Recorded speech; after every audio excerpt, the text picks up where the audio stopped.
Hello साथियों, आज की इस क्लास में हम देखेंगे कि जो अध्याय दूसरा था पतंग, उसके हम अभ्यास एवं अन्य महत्व प्रश्न दोनों प्रश्न देखेंगे, जो बहुत ही महत्वपूर्ण रहते हैं आपकी परीक्षा की दृष्टि से देखे जाए तो। पार्ट 2 हमने नोट्स हम देख लिए थे, तीसरा पार्ट हमारा प्रश्न उत्तरों में चला जाएगा साथियों। ओके, शुरू करते हैं क्लास शुरू करने से पहले आपसे छोटी सी रिक्वेस्ट है कि आप क्लास को लाइक करें, शेयर करें और आपकी यूट्यूब चैनल एग्जाम स्टडी को सब्सक्राइब करें, ताकि सभी क्लासें आप तक पहुंच जाए, किसी भी क्लास से आप वंचित ना रहे साथियों। तो देखो साथी, पाठ्य पुस्तकें के अभ्यास प्रश्न। तो जैसे पहला प्रश्न है कि सबसे तेज बौछारे गई भादो गया के बाद प्रकृति में जो परिवर्तन कवि ने दिखाया गया है, उसका वर्णन अपने शब्दों में करना है, अपने शब्दों में टूटे फूटे शब्दों में करना है साथी। तो देखो, प्रकृति में परिवर्तन निरंतरता होता रहता है। जब तेज बौछारें अर्थात बरसात का मौसम चला गया, भादों के महीने की गर्मी चली गई, इसके बाद आश्विन का महीना शुरू होता है। इस महीने में प्रकृति में अनेक परिवर्तन आते हैं साथ। क्लियर हुआ? सुबह के सूरज की लालिमा बढ़ जाती है, सुबह के सूरज की लाली खरगोश की आंखें जैसे दिखती हैं। सर्द ऋतु का आगमन हो जाता है, यानी कि सर्दी का गर्मी समाप्त हो जाती है, प्रकृति खिलखिली दिखाई देती है, आसमान नीला व साफ दिखाई देता है, फूलों पर तितलियां मंडराती दिखाई देती है, सभी लोग पूरे मौसम में आनंदित हो रहे हैं।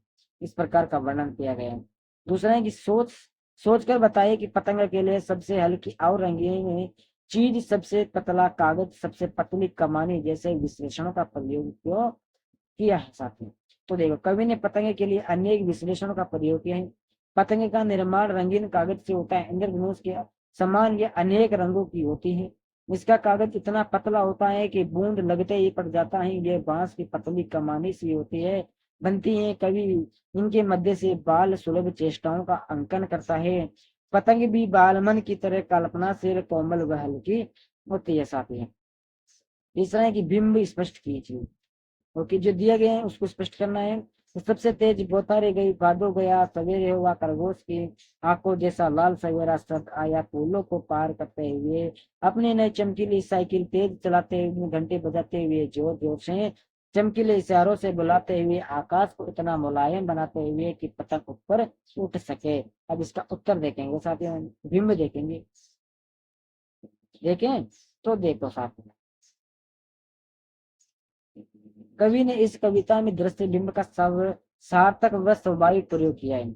उन्होंने बच्चों के भावानुरूप बिंब का प्रयोग किया है। पाठक भी कवि की संवेदनाओं को शीघ्र ग्रहण कर लेता है। इस अंश के निम्नलिखित बिंब: तेज बौछारे गतिशील दृश्य बिंब, सवेरा स्थिर दृश्य बिंब, खरगोश की आंखों जैसा सवेरा स्थिर दृश्य बिंब, फूलों को पार करते हुए। गतिशील दृश्य बिंब, अपने नई चमकीली साइकिल तेज चलाते हुए गतिशील दृश्य बिंब, घंटी बजाते हुए जोर जोर से, घंटी बजाते हुए जोर जोर से।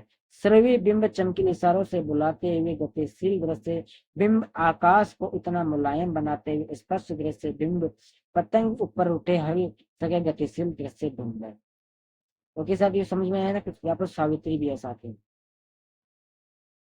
देखो, ज्यादा इंपॉर्टेंट तो नहीं है, लेकिन परीक्षा में आ सकता है साथियों, इसलिए इंपॉर्टेंट है।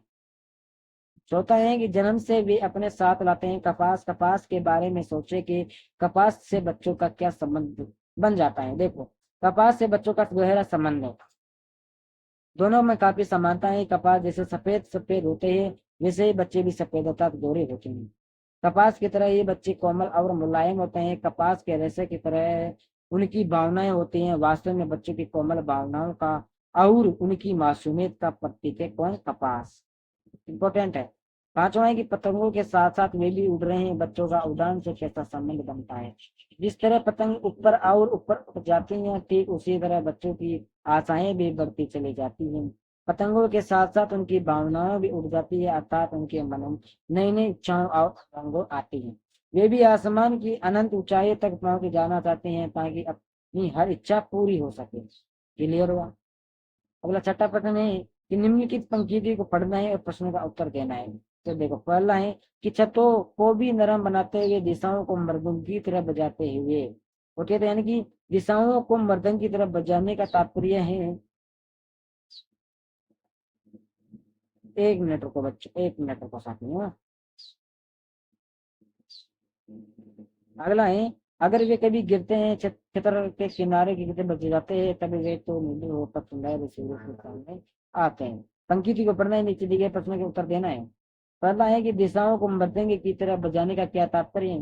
दूसरा है कि जब पतंग सामने हो तो छतों पर दौड़ते हुए क्या आपको छटपटोल लगती है। पहले का उत्तर दिया गया है कि दिशाओं को मध्यंग की तरह बजाने का तात्पर्य है कि जब बच्चे ऊंचे पतंगे उड़ाते हैं, ये भी दिशाएं तब तक चक लगती हैं, तब ऐसा प्रतीत होता है कि मानो बच्चों की किलकारियों से दिशा मृदंगी बजा रही हो। तीसरा प्रश्न, खतरनाक परिस्थिति का सामना करने के बाद आप दुनिया की चुनौतियों के सामने स्वयं को कैसा महसूस करते हो। दूसरे का प्रश्न उत्तर है, जब पतंग सामने हो तो छत कठोर नहीं लगती क्योंकि पैरों में अनजानी स्थिति पर पड़ जाती है। छत पर दौड़ते हुए ऐसा लगता है मानो हम किसी मुलायम घास पर दौड़ रहे हो। बच्चों को ऐसा ही लगता है साथियों। तीसरा है कि यदि जीवन में खतरनाक परिस्थिति का सामना कर लिया हो तो दुनिया की चुनौतियों का सामना करने में कोई कठिनाई हो नहीं होती, मुझे बहुत सहजता महसूस होती है। खतरनाक परिस्थिति के आगे आगे दुनिया की चुनौतियां स्वयं को ही छोटी पड़ जाती है या छोटी लग जाती है। अन्य महत्वपूर्ण प्रश्न देखें साथियों। पहले अन्य महत्वपूर्ण साथियों में आपको पीडीएफ डाल दूंगा, उसमें आप देख लीजिएगा साथियों, बहुत खतरनाक और बहुत इंपोर्टेंट क्वेश्चन है। ओके साथियों।